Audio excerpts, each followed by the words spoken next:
My name is Ava. Right now, I'm back in my hometown to have my baby. My husband, Jeffrey, is waiting for us at our new big apartment that we moved into for our baby. I gave birth to our much-anticipated child in my hometown, supported by my parents who were very excited to become grandparents. We named him Thomas. He's a boy.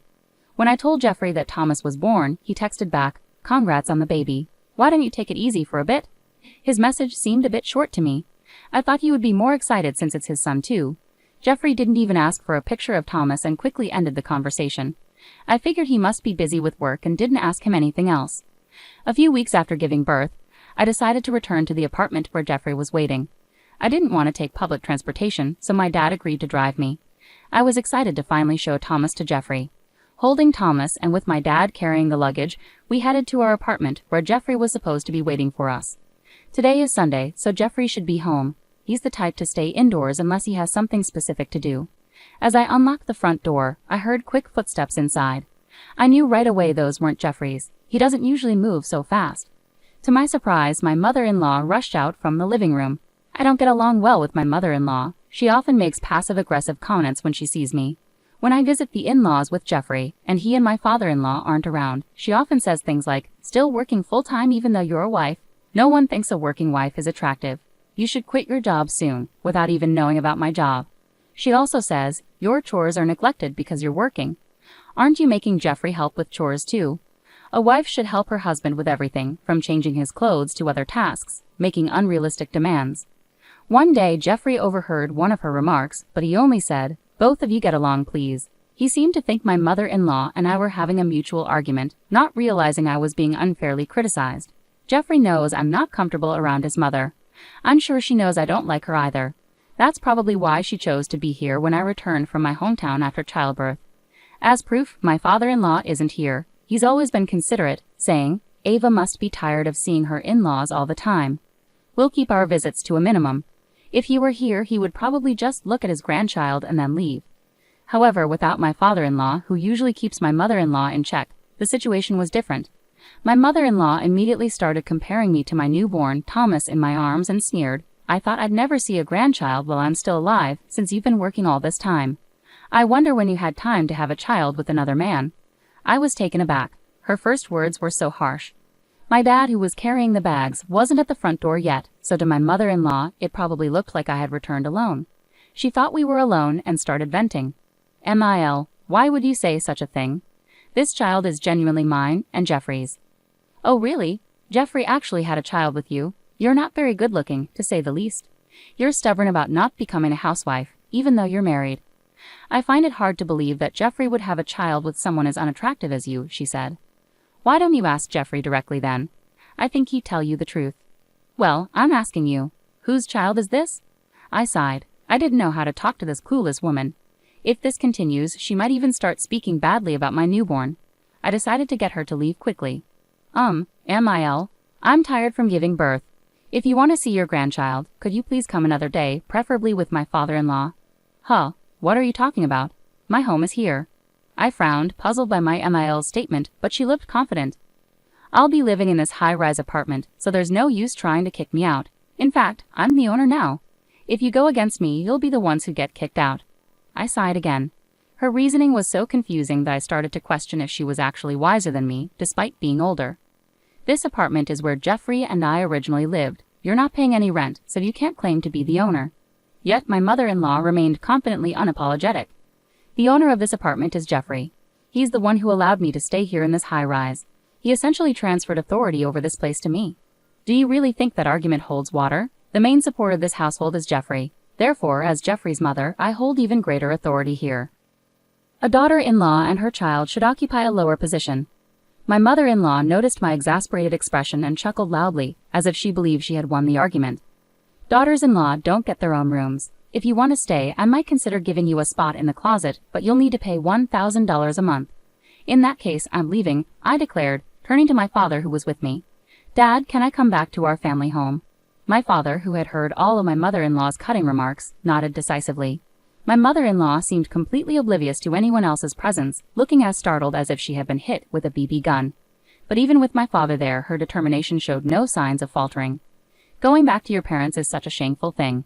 This is why incompetent daughters-in-law are no good. Get out of my sight with that child. I don't even know whose baby it is. My father responded calmly to my mother-in-law, who was laughing loudly, saying, I'll be informing your husband about this. With that, he took our things and headed back to the parking lot. My mother-in-law, seeming not to fully understand the situation, yelled after us from the doorway, laughing scornfully. What's telling my husband going to do? He'd never sympathize with a failed family like yours. He'll probably tell you to never come near our house again. Did you know my husband is a CEO? Why would he bother with a family when we don't even know what kind of job you have? We live in completely different worlds. If you understand, then just leave. Her laughter followed us all the way to the parking lot, showing little concern for the neighbors. My father and I sighed as we got into the car. I knew you weren't getting along with your NIL, but I had no idea she was that awful, my father said. Right? She acts so nice in front of Jeffrey and my father-in-law. I thought no one would believe me. I've only told Mom and Dad, but she's even worse than I described, isn't she? Yes, indeed. My father drove us back to our family home. During the drive, I called my mom. She was worried and urged me to be cautious and return safely. Didn't seem like Jeffrey was around, but do you think he agrees with my NIL's behavior? My dad asked. I shook my head, indicating I didn't know. I planned to contact Jeffrey soon, but before I could, Jeffrey called me. As soon as I answered, Jeffrey sounded frantic. I heard you came back for a bit. Where did you go? I'm going back to my parents' home. What? Jeffrey, earlier it seemed like you weren't at our apartment. Where were you? I went shopping because my mom asked me to. She wanted me to buy lobster for a fancy dinner tonight. I thought I sent you a message before I left, mentioning what time I'd be at the apartment today. I thought you read it. Why did you prioritize shopping over being here? It was my mom's request. You could have at least told me you were going shopping, couldn't you? Why didn't you contact me until now? Jeffrey was at a loss for words hearing my questions. This is typical of him. He avoids getting involved in conflicts, so he doesn't take anyone's side, not mine or my mother-in-law's. Maybe this time he listened to my mother-in-law who was nearby and assumed things would be fine with me. But I'm not someone who stays quiet after being treated like this. I sighed heavily. Hey, do you know what your mother said to me? Huh? You told her to leave, right? She came over to help with household chores while you were away. It was your mother who told me to get out. Specifically, she said our son isn't yours, Jeffrey, and that there's no place here for a daughter-in-law. So she'd rent out a closet for $100 a month. She said a lot of hurtful things. Come on, adults wouldn't say such terrible things. You must be exaggerating, right? My dad was there too, so he heard your mother's awful remarks. I was right there listening. With 2 witnesses, do you still believe what your mother says? It's not like that. Then what is it? Are you going to support me and ask your mother to leave our apartment? Are you going to make her leave? At my firm tone, Jeffrey fell silent. He didn't deny what I said, but he also didn't seem willing to ask his mother to leave. Even though our child's paternity was questioned, Jeffrey didn't seem to fully understand the gravity of the situation. I was stunned by his lack of awareness. I see. I'll leave then, and both you and your mother should leave too. I'll start the process to end the lease immediately. What? Jeffrey exclaimed in shock from the other end of the phone. Did you forget that the apartment is in my name? And haven't you told your mother that I earn more than you? She keeps pressuring me to quit working and be a housewife. I've had enough. How long will you let your wife endure such verbal abuse? Wait, please wait. We finally got this high-rise apartment. Don't just end the lease like that. It's a waste. A waste? Is that all you can say? Do you think you can keep living there after evicting the landlord, which is me? I didn't evict you. You're allowing your mother, who kicked me out, to roam free. Essentially, you're letting her drive me and our child away. I'm not generous enough to rent out my place to strangers. I ended the call, disgusted by Jeffrey's indecisiveness and his failure to protect his family. If in the future my mother-in-law says something hurtful about our child, Thomas, I bet Jeffrey would just brush it off with a casual calm down. I can't accept a man who would let his child be hurt like that. My job is flexible. I can work from anywhere with my computer, and my income is stable. I can take care of Thomas by myself. Actually, I don't need Jeffrey, especially if it means dealing with his irritating mother because of him. He doesn't strive for a promotion or further qualifications. He just relies on my earnings. My dad dropped me off at my parents' place and mentioned he had somewhere to go, likely to see Jeffrey's dad. My mother-in-law seems unaware of the mistake she made. She didn't even know that my father is also a business tycoon, as he and Jeffrey's dad are close through their roles as CEOs. They introduced their children to each other, resulting in Jeffrey and I getting married. It seems my mother-in-law either didn't care or wasn't informed, as she acted like she had no idea my dad was a CEO too. Her actions belittled both me and my dad reported it to Jeffrey's dad. Jeffrey's dad, unlike my mother-in-law, is sensible and decisive. He rightly scolded her for her behavior, as my dad told me later. Upon hearing this, Jeffrey's dad immediately summoned my mother-in-law and Jeffrey. He had her repeat the hurtful remark she made about me and gave her a piece of his mind. Jeffrey tried to argue he wasn't present, but he was reprimanded for his initial attitude. The next day, my father-in-law came to my family's home with a box of candies as an apology.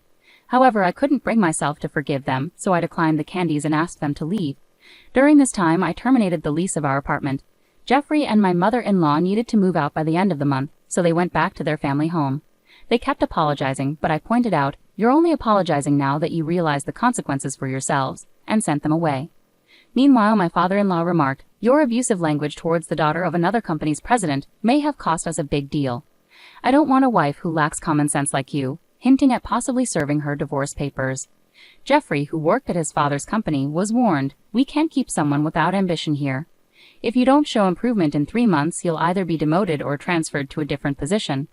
Consequently, he's now focused on studying hard to obtain a certification. However, starting from scratch is challenging for Jeffrey, who had relied on my earnings. I receive regular updates from my father-in-law about their situation. My mother-in-law continues to plead with him not to divorce her, showing no effort to find a job and hasn't even unpacked her belongings from the apartment. Jeffrey, struggling with his studies, is now seeking help from colleagues who already have certifications, despite feeling overwhelmed. "I'm now considering giving you divorce papers and I've already filled out my section." When I called Jeffrey, he picked up after 3 rings. "Hello, Ava. Are you coming back?" "Why would you say that? You need to leave by the end of the month, remember? There's no coming back from this." "Did you really terminate the apartment lease?" "I was the one who was told to leave, remember?" "I'm so sorry. Please, let's live together again." "But don't you have that 3-month deadline?